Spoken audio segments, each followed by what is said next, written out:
Assalamualaikum warahmatullahi wabarakatuh. Welcome back to our channel and those are new welcome to my channel.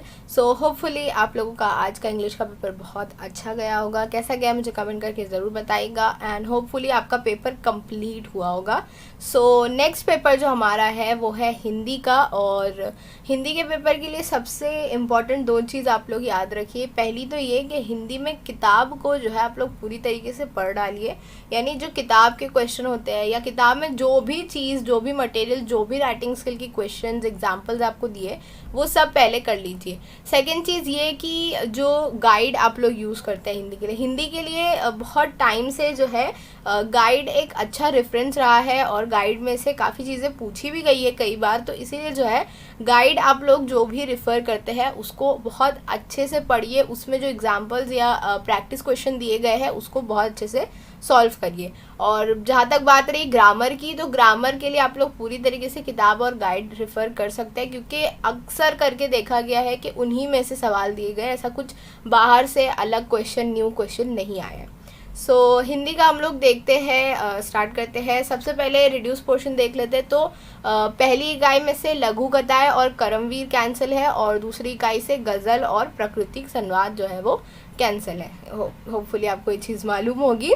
तो paper pattern को देखते हुए बात करते हैं. सबसे पहले जो आपको होगा दो पैसेज होंगे, दोनों टेक्सचुअल होंगे.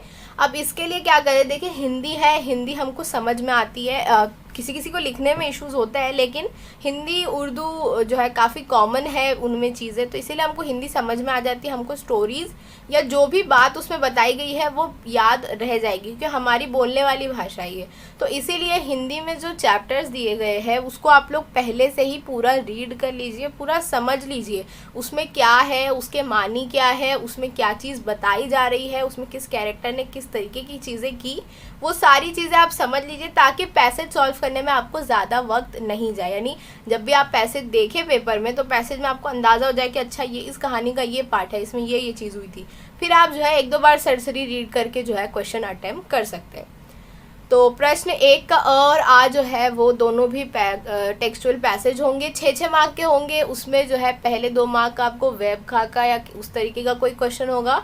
उसके बाद जो है आपको छोटे छोटे एक वन लाइनर्स क्वेश्चन भी होते हैं और जो है पैसेज में से ढूंढ के जो वोकैबुलरी होती है यानी जैसे विरुद्धार्थी है, समानार्थी है या छोटा छोटा जो ग्रामर होता है वो सारी चीज़ें होती है. और फिर 2 मार्क का आपको जो है पर्सनल रिस्पॉन्स होता है.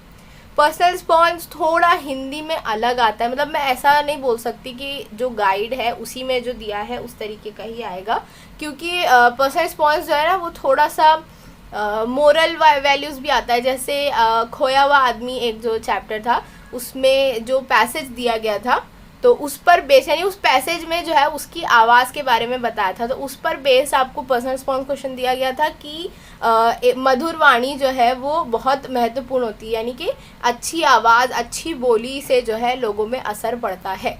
तो पर्सनल रिस्पॉन्स इस तरीके के आते हैं कि यानी आपको पैसेज जो दिया है उसको समझ कर लिखना होगा. तो पर्सनल रिस्पॉन्स के लिए जितनी भी चीज़ें जहाँ से भी आपको मिल सकती है ना चीज़ें ज़्यादा से ज़्यादा रीड करिए ताकि आपके पास लिखने का आइडिया रहे. सो ये हमारा टेक्सचुअल था. उसके बाद टेक्सचुअल पैसेज था. उसके बाद हम आते हैं पोयम पे. पोयम के साथ भी सेम ही चीज़ है. 4 मार्क की आपको पोयम दी जाएगी. उसमें जो है 2 मार्क का पर्सनल रिस्पॉन्स होगा. पर्सनल रिस्पॉन्स नहीं होता है, बहुत कम जो है पोयम में पर्सनल रिस्पॉन्स आते हैं. पोयम में अक्सर जो है आता है कि इस मिसरे या इस लाइन में क्या कहा गया या पोयम की आखिरी पंक्तियों में क्या कहा गया, आखिरी बंद में क्या कहा गया या क्या मैसेज है उसमें, उस तरीके की चीज़ पोयम में ज़्यादा पूछी जाती है. तो इसके लिए जो है आप लोग जो पोयम है उसकी पूरी पूरी जो कहते हैं हम तशरीह जो है कर लीजिए, पढ़ लीजिए, समझ लीजिए. और अगर आप अपने से लिख सकते हैं तो ये बहुत अच्छी बात है. सो उस तरीके से पोयम है. अब बात करते हैं व्याकरण की और उपयोजित लेखन की. तो व्याकरण जो है 8 मार्क का होगा और इस तरीके से जो है डिवाइड है उसमें मार्क्स. सबसे पहले है मानक वर्तनी के अनुसार शब्द लेखन.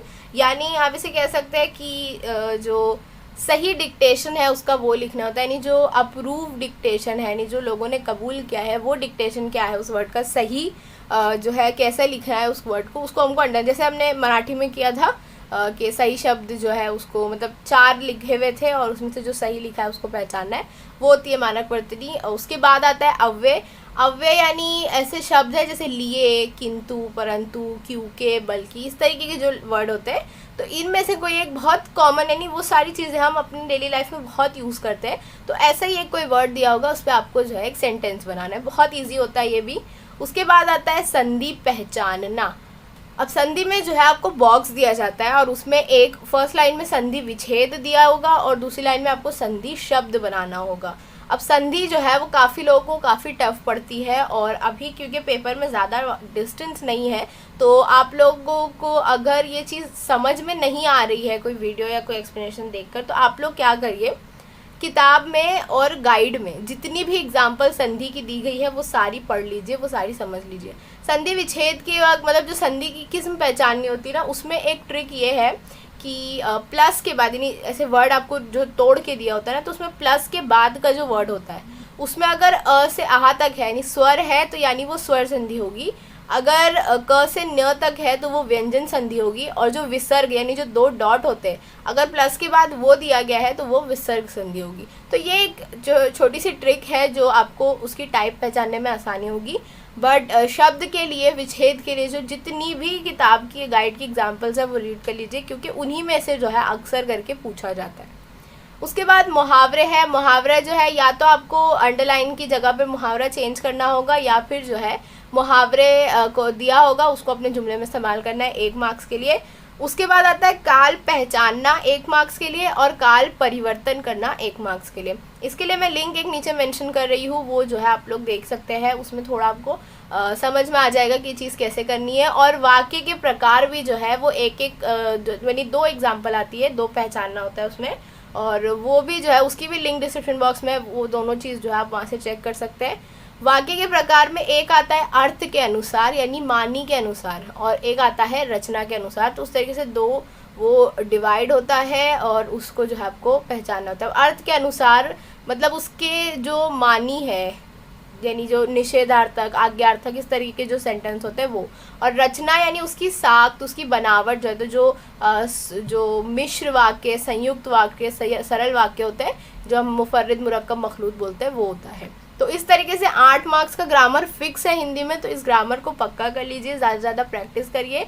जो किताब और गाइड है उसी की प्रैक्टिस करिए, क्योंकि अक्सर क्वेश्चन उसी में से पूछे जाते हैं, और आपको एक आइडिया भी आ जाएगा कि किस तरीके से सॉल्व करना है। उसके बाद उपयोजित लेखन में आते हैं, तो सबसे पहले आपको पत्र लेखन है। पत्र लेखन हिंदी का मैं एक सेपरेट वीडियो बना चुकी हूँ, जो आप पूरा देखिए, उसमें आपको पूरा आइडिया हो जाएगा कि पत्र किस तरीके का पूछा जाता है, और उसमें आपको सवाल में से लेते हुए चीज़ें किस तरीके से लिखनी है। उसके बाद जो सेकंड होता है उसमें से कोई 2 में से कोई एक आपको करना होता है 4 मार्क के लिए। या तो आपको कहानी लिखनी होती है, या तो आपको गद्य आकलन करना होता है, या तो आपको विज्ञापन लेखन करना होता है। ये बहुत अच्छी चीज़ है हिंदी के पेपर के हिसाब से कि आपको इतने सारे ऑप्शन जो है वो दिए जाते हैं, और आपको सिर्फ जो है एक इसमें से करना होता है। अब विज्ञापन बनाना बहुत आसान होता है, हिंदी में तो नहीं, मगर मैंने उर्दू में इश्तिहार किस तरीके से बनाया जाता है वो एक्सप्लेन की थी, तो वो पैटर्न आप लोग देख सकते हैं कि किस तरीके से बनाना है, और सेम जो है आप लोग हिंदी में भी अप्लाई कर सकते हैं।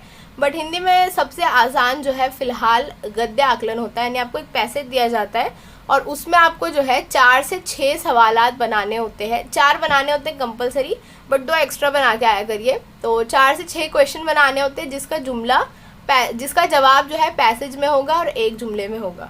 तो ये बहुत आसान है पैसेज पे क्वेश्चन बनाना, और इसमें जो है ज़्यादा लिखना भी नहीं होता है। तो गद्य आकलन या विज्ञापन में से कोई एक चीज़ के लिए जो है आप लोग कोई एक चीज़ आप अटेम्प्ट करिए, और अगर आपके पास टाइम है तो आप विज्ञापन और गद्य आकलन दोनों अटेम्प्ट करके आइए। कहानी लिखना भी आसान है, बट कहानी में जो है आपको बहुत लंबा लिखना होगा, यानी आपको 3 पैराग्राफ बनाने होंगे, जो इंट्रोडक्शन, मेन स्टोरी और फिर कंक्लूजन। तो उसमें जो है काफ़ी टाइम वेस्ट होगा, और उसमें डिक्टेशन और ग्रामर की मिस्टेक्स भी ज़्यादा होने के चांसेस है, इसीलिए।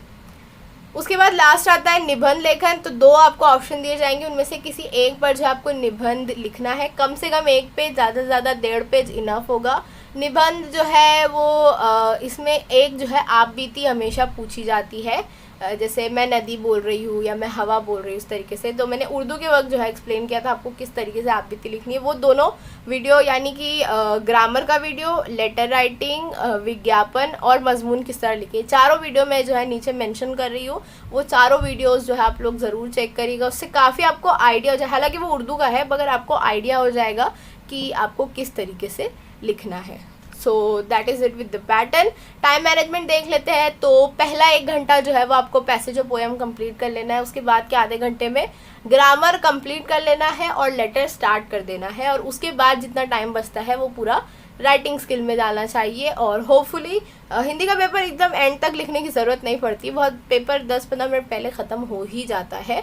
तो लास्ट में आप लोग अपनी डिक्टेशन मिस्टेक चेक करिए, थोड़ा पेपर जो लाइन वगैरह खींचते हैं वो पैटर्न देख लीजिए सही लिखा है या नहीं, सारी चीज़ें जो है देख लीजिए, कोई क्वेश्चन मिस तो नहीं हो गया, वो सारी चीज़ें जो है चेक कर लीजिएगा। सो इस तरीके से टाइम मैनेजमेंट है, जैसा मराठी में था उसी तरीके से। सो होपफुली आपको ये चीज़ समझ में आई होगी। इफ़ सो वीडियो को लाइक करिए, कमेंट करिए if you have any doubt, channel को सब्सक्राइब करिए अगर अब तक नहीं किया है, and share it with your students and classmate. Thank you very much for watching. Bye bye, all the best.